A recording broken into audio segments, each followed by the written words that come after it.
a lonely laboratory in Switzerland, Dr. Victor Frankenstein works feverishly on a giant form that lies before him.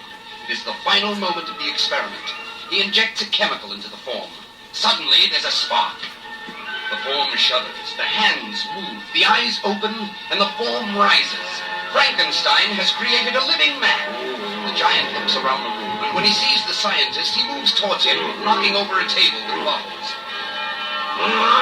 Startled by the crashing table, the giant whirls about, trying to balance his huge frame. More tables fall before him. Frankenstein stares in horror at the monster he's created. He runs from the room. The monster follows. Down the street, a group of villagers are gathered.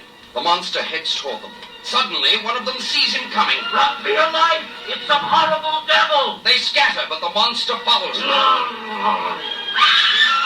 Everywhere the giant form moved, there were screams of terror. Suddenly, a group of men confront him.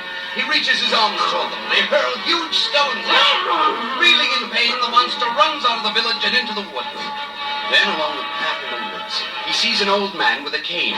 The monster runs and trips over a fallen tree. Are you hurt? Let me take you to my cabin. Come, let me help you. The old man is not afraid. He is blind. The old man feeds and cares for the monster, and in return he brings wood for the blind man's fire. You're so kind to me. Stranger never speak. My family will visit me soon. I want them to meet you. One day, the blind man's son and daughter-in-law visit him. When they see the monster, the woman screams. The son hurls a torch at him. What is wrong? This is my friend. The monster, his clothes aflame, runs from the cabin. Frankenstein's creation jumps into a stream, extinguishing the fire.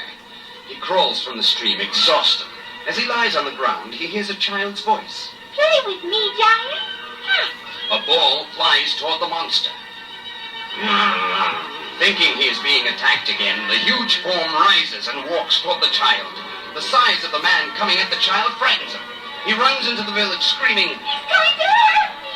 Help! Aroused by the boy's cries, the villagers stream from their homes with torches. The monster hunt is underway. Dogs are sent in pursuit. Shots are fired wildly at any shadowy form.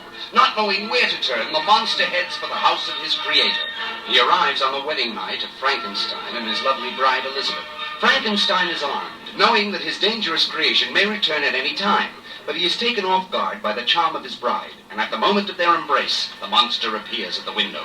Elizabeth retires while Frankenstein searches the grounds. Suddenly, she sees a fearful form standing in her room. She screams, and the crushing strength stills her forever. Frankenstein rushes in. In horror, he fires at the monster, wounding him. Snarling as an animal in pain, the monster runs out and steals a torch from a frightened villager. He returns to set fire to Frankenstein's house, and Frankenstein, unable to leave his beloved Elizabeth, perishes in the fire.